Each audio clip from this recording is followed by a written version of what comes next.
I wondered what was the key to working together in a democratic society to ensure that two seemingly contradictory but equally important sectors can flourish, even though one is dependent on extracting resources and the other on protecting them. How can different actors in a democratic society work together to ensure the sustainable access and success of both mining and tourism? It's very much an interesting question, and when you look into having to reach a balance, particularly in terms of development and conservation, it's not always been an easy thing. But when you come to having to engage each other and agreeing that each sector needs the other for it to develop, that's when most of the developments in the country were able to be holistic.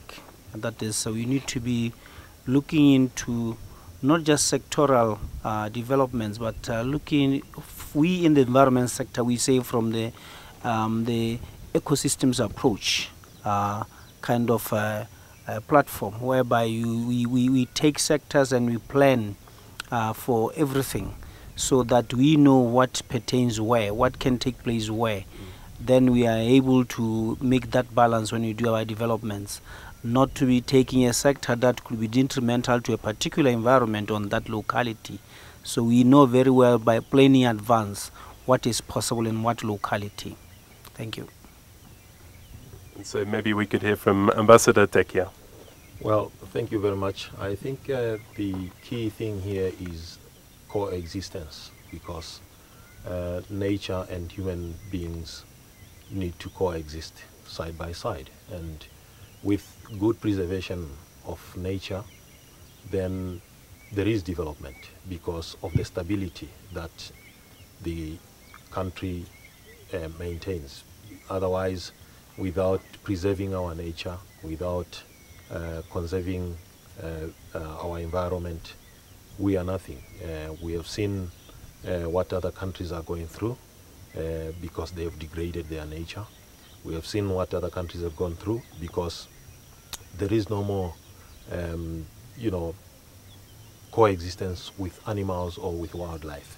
And we got to, what we need to know is that the balance between the two has to be well maintained, hence the development that we have experienced in our country. Revenues generally are key to the economy so that we can develop our infrastructure. Also, animals are important. We can preserve them so that we can attract tourists to come to our country. So this coexistence is very, very, very key. And I just wondered, gentlemen, if you'd like to speak to the importance of democracy here as well. Obviously, the topic of the annual forum tomorrow focuses on this link between democracy and the sound and equitable management of natural resources. Yves, do you want to speak to that a little bit? Yeah, I think it's the whole of a difference between extractive activities taken out of a country of its natural resources, the economic potential in the short run, and on the other hand, an inclusive approach, including future generations, stewardship. And I think that makes a whole of a difference.